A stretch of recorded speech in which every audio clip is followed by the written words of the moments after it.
dos construtos mais científicos que a gente tem hoje na personalidade. Personalidade é difícil, né? Como é que a gente define o que é personalidade? E aí várias pessoas já tentaram, né? O Jung tentou, o próprio Freud tentou, né? Dentro das psicodinâmicas. A análise do comportamento e behaviorismo, digamos que não tentou muito, porque para eles esse construto não é uma coisa muito clara, né? Enfim, mas o que a gente tem hoje de mais robusto para dizer o que é, ou para caracterizar as personalidades, é o que a gente chama de Big Five, que é a teoria dos 5 grandes fatores. É bem legal, basicamente a história, né? Durante uns 70 anos, os pesquisadores começaram a estudar traços de personalidades que existiam nas diferentes populações. Esses traços de personalidades, originalmente, eram milhares de traços. Eles percebiam que você tinha tal traço de personalidade, você tal, eu tal, vários nossos, eu tinha 10, você tinha 12, 13, ele não sei o que, e foram juntando. Eles chegaram em algumas centenas. A partir desse número gigantesco, eles foram agrupando esses traços de personalidade de acordo com palavras parecidas, tipo, você é aberto, você é impulsivo, mas também é aberto, gosta de novas coisas, então talvez você seja uma pessoa extrovertida, não sei, eles foram juntando.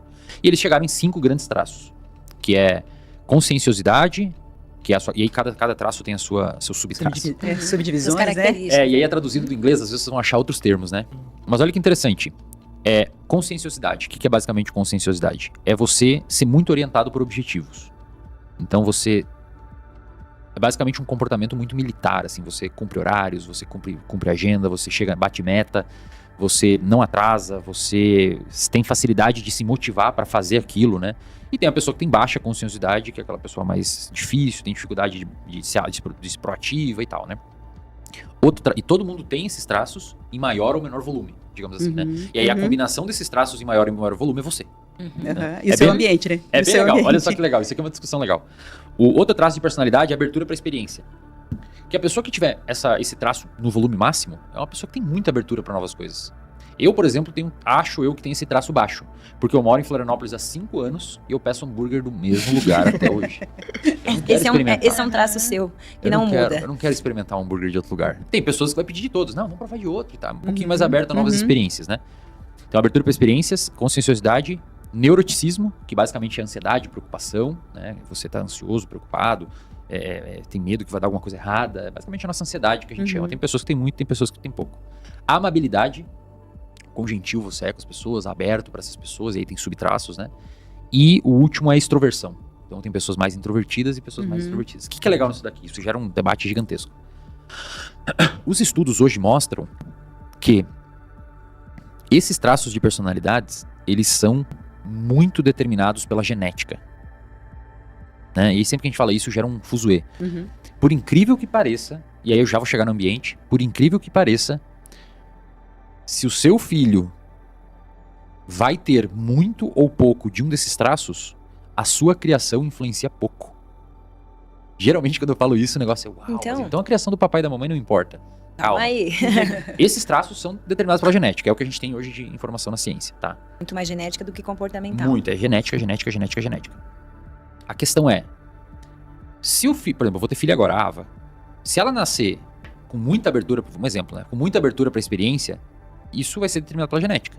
Agora, abertura para experiência pode ser usar droga, ter comportamento de risco, né? Sexo desprotegido, promiscuidade, sei lá, qualquer outra coisa. Ou pode ser aprender diferentes instrumentos musicais, ler diferentes livros, vários idiomas, gostar de viajar, novas culturas. Aí o direcionamento. Aí tá a criação do pai e da mãe. Então, o traço de personalidade é genético. A forma como você vai criar o filho vai dar o desfecho daquele traço. Um exemplo, um sujeito muito impulsivo, muito aberto à experiência, que não pensou nos riscos do que estava fazendo e que fez mesmo assim sem se importar com os potenciais riscos gigantescos do que estava fazendo, foi o Mark Zuckerberg. É um cara muito impulsivo, muito aberto para a experiência, muito consciencioso e direcionado por meta. Mas eu poderia dar as mesmas características para um usuário de droga. É um cara muito impulsivo, muito para si, muito para frente, só que foi para um lado, digamos que... Então, a base de personalidade, até onde a gente sabe hoje, é muito definido por genética. O desfecho disso é o seu ambiente. Então, uma pessoa com muita abertura para a experiência pode aprender diversos idiomas, arte, música, instrumentos, literatura, filosofia, política e etc. Ou ela pode, com o mesmo volume de traço, usar droga, dirigir alcoolizado, etc, etc.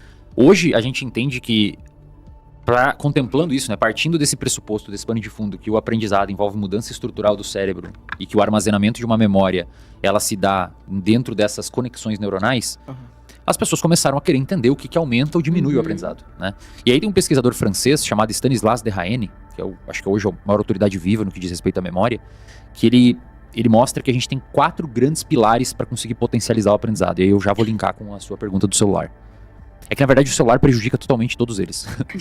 O primeiro pilar é a atenção. Então, assim, a gente é assim, cabal. A gente não consegue aprender se não tiver com atenção no conteúdo. Tá bom? Por isso que transtornos que envolvem disfunções na atenção, como o TDAH, prejudicam o aprendizado da pessoa. A pessoa vai mal nas matérias e precisa de um acompanhamento médico e tal, né? E por isso que a gente não aprende dormindo.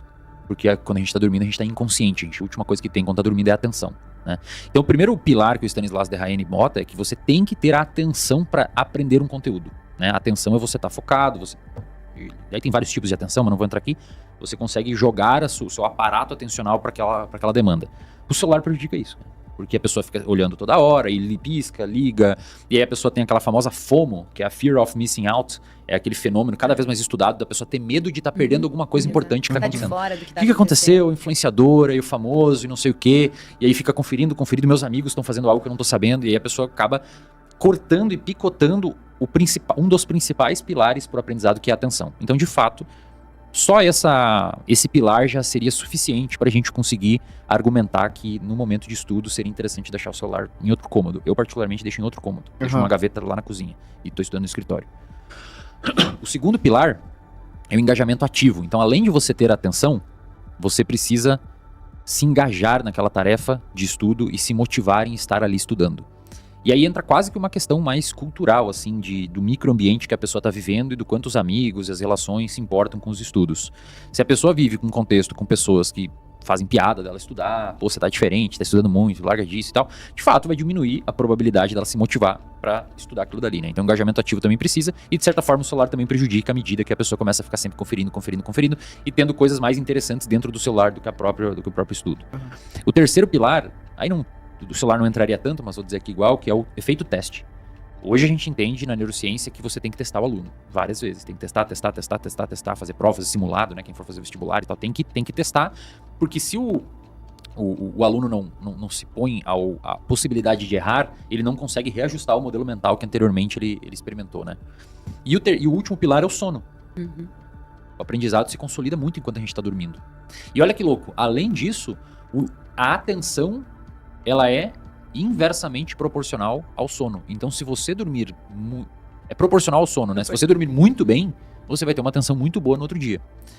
Então, o celular, quando a gente fica várias horas, e aí tem uma explicação longa aqui que não vou dar agora, mas se você fica com luz na tela, aumenta a sua adrenalina à noite, é o momento que você deveria estar se desligando, aí tem luz branca, aí você se estressa porque você lê coisas que você fica empolgado, ou fica estressado, resolvendo coisas de trabalho, se preocupando, e isso aumenta seu cortisol, aumenta a adrenalina e ferra o sono, que vai ferrar a atenção, e vai ferrar também a capacidade de aquisição da informação, porque a consolidação da memória, né, tem aquisição, consolidação, reconsolidação, a consolidação ocorre no sono, principalmente num sono que tem uma boa arquitetura. Então, assim, é um compilado, cara, que no aprendizado, todos os itens necessários para ter um bom nível e uma capacidade de aprender um conteúdo são prejudicados pelo uso do telefone. Então, assim, primeiro ponto, acho que a pessoa ter consciência disso para conseguir, primeiro, elevar o nível de consciência e compreender que isso é um problema. E aí, o segundo ponto é realmente, assim, na hora de estudar, tem que deixar longe, porque os aplicativos, eu costumo dizer isso bastante, com certeza as indústrias que fabricam software e o serviço de software tem muitos neurocientistas e psicólogos lá dentro que sabem exatamente o que fazer para manter o nosso comportamento ali dentro.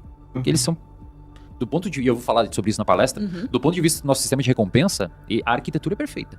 Eu sempre digo que se chegasse um alienígena, se você fosse para fora falar com um alienígena que entende de sistema de recompensa, e você falasse, tem um aplicativo que funciona desse jeito, a arquitetura de software, e deu errado, o pessoal não tá usando.